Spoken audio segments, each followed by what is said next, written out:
Ladies, gentlemen, and all variations thereupon, Leonardo da Vinci. That got your attention, didn't it? So, I'm very excited about today's build because today's build is actually just going to be me drawing. But it's going to be a very special type of drawing.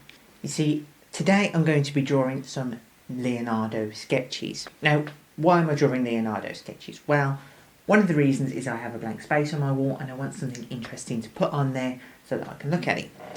But that's not the main reason. You see, when you're a maker, there's many reasons to make things. Primarily, I have 3 reasons. The first just being that sometimes I just think something looks good and I want to make it. Just something fun for me to do. And sometimes it's something useful, like these lights that I use for detail work, and they're going to come in very handy for when I am doing my little sketches. But the best reason to make anything, and the reason that I'm going to be making today, is because I have a personal connection with the things that I'm making. By personal connection, I don't mean that I own these or anything. Personal connection, I mean this item has intersected my life in a significant way. To explain this, let me go on a little bit of a detour. You see, one of the best experiences of my life was when I had a weekend trip to Rome. So I had enough of my work, basically, and I took a weekend holiday to Rome, where I saw all the ancient artefacts and monuments and things and had the time of my life, quite literally. And the reason that I had the time of my life was in large part because I have been obsessed with ancient Rome. I walked the same streets that Cicero and Caesar did. And I just basically had a great time. However, I have some cousins which came to Europe from Australia, did a bit of a European tour round, and they stopped off at Rome as well on this tour, and they thought it was interesting, but to them it was just a bunch of old artefacts. And that's not because their view was wrong in any way, it's that they had a very different relationship with it. I had been obsessed with Rome for a long time. Everything there had particular personal significance to me, personal meaning. When I saw Trajan's column, it's something I'd seen pictures of for a long time, something that I knew particular things on that column very well and could recognise anywhere. Even just like from a close-up, so you wouldn't see it as a column. If I saw the face of one of the Roman soldiers going up, I would recognise it as being from there. Same with some of the triumphal arches, because I have seen images of them and studied them so intently. So for me, that trip was something special. And that's something I'm trying to recapture with Leonardo da Vinci. You see, Da Vinci is another thing that I have obsessed over. To the extent I've read translations of a lot of his notebooks, not all of them, because there's a lot.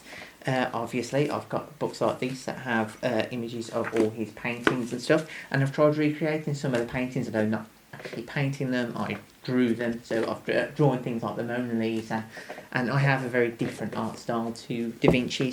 But because I have obsessed over Leonardo, what I want to try and capture today, this build is going to be me embracing my love of the topic of this Renaissance artist. I say Renaissance artist, is Renaissance artist, engineer, natural scientist, and yes, maker. So I'm going to be making some Da Vinci sketches.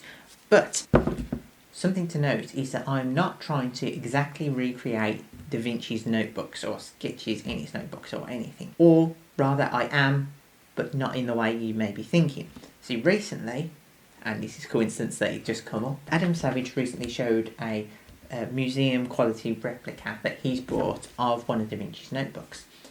And it's a fantastic item, and I wouldn't say anything bad about the person that's created it. I think it is a fantastic replica and goes into very fine detail, but that's not the sort of thing I'm interested in. Whilst that sort of object is great in terms of its museum quality replica, every hole in the page of that replica is something that's actually in the notebook. Every tear is something that's in the notebook. Every stain, you can see that in the item that Adam Savage has brought, this museum quality simulacrum, basically, of Da Vinci's notebook. That, to me, is a highlight of the skill of the person making the copy, not Da Vinci's genius. And Da Vinci's genius, Da Vinci's skill is something separate from how the paper looks, how the item has worn, how it's torn, how the edges of the paper have buffered or anything like that. And it's separate also from the materials he used in the day. So I'm not going to try and recreate the exact paper that Da Vinci would have used and draw with a silver pencil because that's what Da Vinci would have used. No, I'm not going to do that because those things are not the essence of Da Vinci. Da Vinci's essence that I'm trying to capture is his genius, his artistic skill. You see, when Da Vinci has drawn onto a page, what he's done is he's thought of something, translated that into a motion of his hand and drawn the line. And so the line that's come out on the page is sort of a shadow of his intellect. It's a physical manifestation in the world of thoughts that were in Da Vinci's head. So I can never have a conversation with Da Vinci. I don't think I'll ever reach Da Vinci's level of curious genius. But what I can do is sort of touch that shadow of Da Vinci's mind. And so what I'm going to try and do here is recreate Da Vinci's sketches line for line as best as I can with the tools that I've got available. So nothing's going to be digitally created, nothing's printed, nothing like that. I'm just going to do it with pencils, razor and some paper. And then I'm going to try and create something that's going to be a display that's going to go on the wall. So as I'm talking about materials now, let's talk about what I'm going to use. You see, Da Vinci in his drawings used, I've already mentioned it, a silver pen. In the sense that the internals of the pencil that he would have been using would have been it probably wouldn't have been pure silver, it probably would have been lead silver or something like that. But it's basically the internals of it would have been metal, whereas this is graphite internals.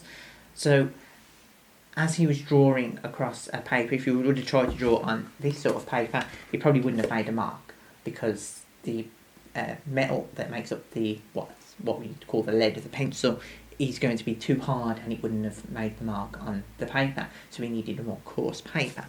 But the thing with it is, because it was a hard pencil, you could vary the intensity of the line, so make it softer or harder and lighter and darker by pressing down harder, make it a darker, more intense line, and you more gently make a softer line. But no matter how hard you press, the line maintains the same thickness. I can't do that with a graphite pencil, because if I try to do that with a graphite pencil, as I push down harder, the line will get thicker, because more of the graphite lead would come off on the paper. So to try and replicate as best I can what Da Vinci had as his tool, I'm going to use a H2 pencil. If you're not aware of the pencil hardnesses, you get B pencils, HB pencil, which is the middle pencil, and the H pencils. And B, I think it's black, so these are darker, softer pencils, and the H are the harder pencils that come out lighter. Now, I'm going to use the H pencils because they're harder, but I don't want to go too hard, because if you go too hard, like if you do use a H6, then it becomes very hard to erase and every line is definite.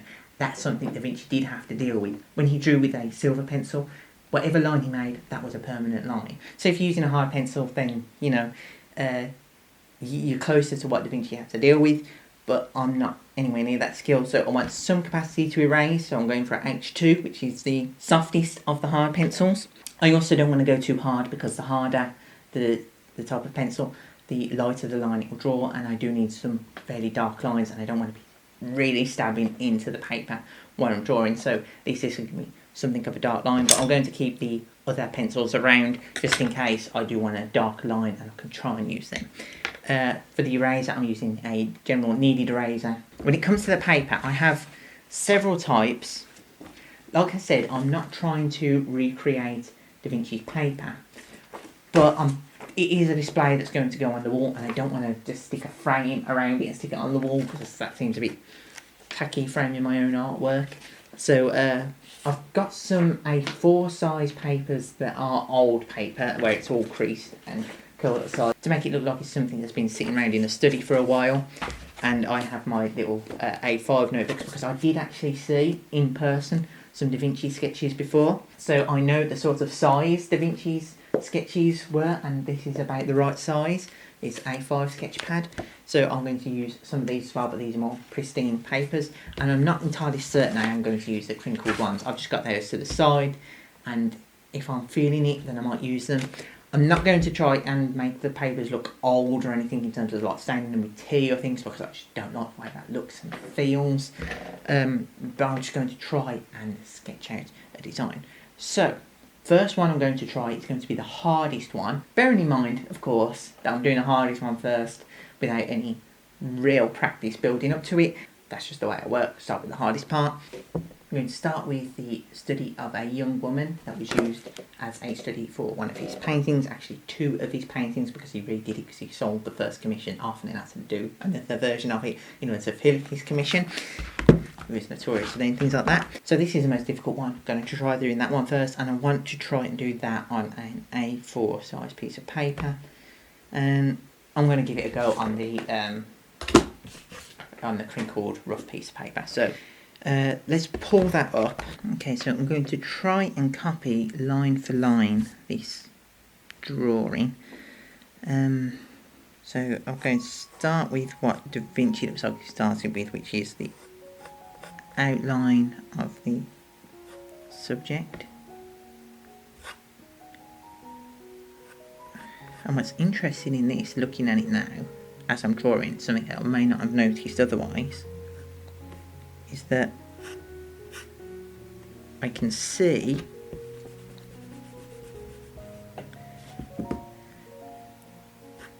exactly the direction that his pen strokes would have gone. So I can see it's darker down here because this is where he started, and it's gone lighter as he's moved up, so he's obviously put the pen there and just flicked up.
Now when it comes to doing the line shading,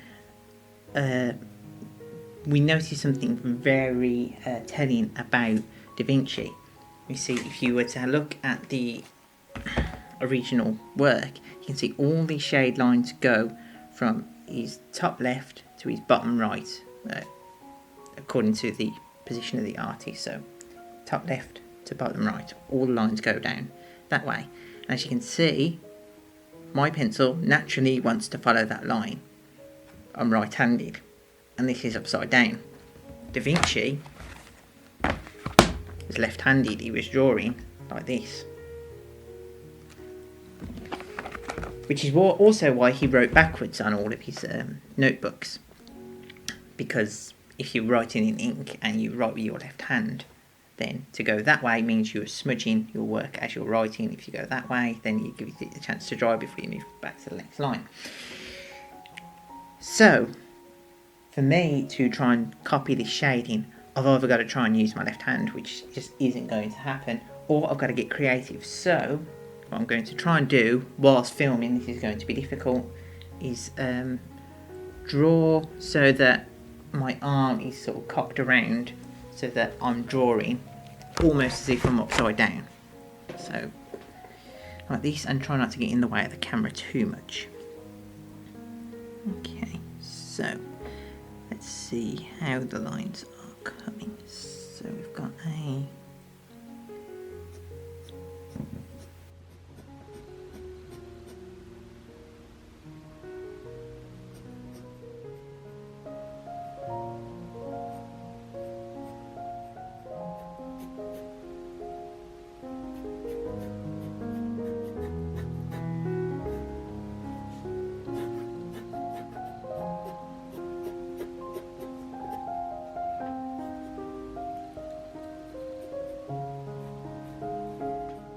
So that turned out okay. It's not perfect, but I'm not trying to capture an exact simulacrum of the picture.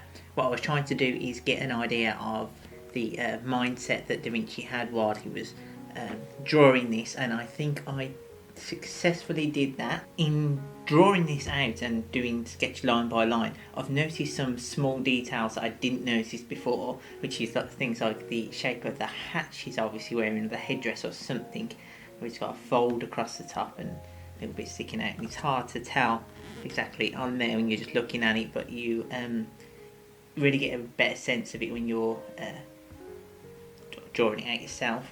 And the shape of the back of the dress as well that comes around here. It's kind of hard to see on the image, but when you're studying it closely and trying to copy, you really do see little things like that. So, move on to the next one. So this one is one that I've actually seen in person. The other one I hadn't. This I actually saw at the National Library of Wales when they had the exhibit. I think it was like 2008, I want to say, that they had the exhibit there, so it's quite a while ago. But I did see this in person. This one really stuck with me because by the outline sketch that's on there, it's like done a light version first and then gone in with the darker colour to try and get some of the details. And it looks like he's taken several attempts at it. And the first attempt, it looked like he had drawn it so that it was too large for the page. Like he wanted to make it longer than it originally was, and he like ran out of space. So he's like started again, pressing on harder because he can't erase, obviously. So pressing on harder, done a different one, and then he's gone in. I think, if memory serves, so that's the really dark bit was an ink that he put over the top. Obviously it's been a while since I've seen it, so it could just be like really dark pencil pushed on really hard. But this is a dragon design that's apparently people are thinking it's probably some sort of costume, or it could have been some sort of animatronic thing that he was planning but never actually built. But the drawing itself is unfinished. But because I've seen this one in person, I know exactly how big it is, and the A5 sort of size is about right. So I'm going to use the A5 paper for this. I'm just going to jump in and try it.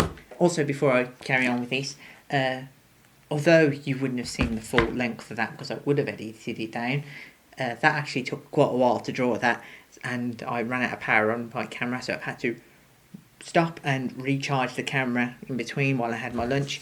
So rather than filming the full drawing of all of these drawings, I'm just going to film select parts that I can then edit down into something that's a watchable length of time. So it's not going to be time lapse, it's going to be cuts.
Okay, so I think I've drawn that horn a bit low so that the face seems a little bit more compressed than normal, but I think I've got the essence of the drawing there, with the dark parts hiding some of the lighter parts. Now, drawing this, I've really got an appreciation of the animals he's used as inspiration for this. See, I studied zoology at university, so I can identify a lot of these features that he's got in there. These spine and the feet particularly, as well as a lot of the leg, has actually been taken from a cat. I can tell from these teeth that some of these are from a cat and the back ones are from a dog, and obviously the horns are a bull. So he's mixed and matched different animals on that. So that's something that's come out from doing this sort of detailed drawing. It was very, very hard to try and get each individual line in the correct place with this. I really don't think I managed it too well, but yeah, a lot of these are too long compared to those, but yeah, it's hard when there's a lot of very fiddly little line details, but I think I managed to get fairly close. I mean, like this area up here with the individual lines coming out, and I've got the little line coming out, and so I think I largely got it.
And so there we have it. I've done 4 different Da Vinci drawings and they've turned out quite alright. So what have I learnt from all this? Well, other than the fact that I'm no Da Vinci, which I knew anyway, I think what I've learnt is that by doing this, we can get a greater understanding of the artist's motivation. What I was trying to do in this, other than getting something for my wall, is to sort of get into the mindset of Da Vinci, try and see how his brain works when he's drawing, and sort of just, you know, glimpse that shadow of his genius that is still there in the action that he put onto the paper. And I think I did achieve that. I noticed things about the drawings which were unknown to me beforehand, despite the fact that I've spent quite a lot of time looking at some of these.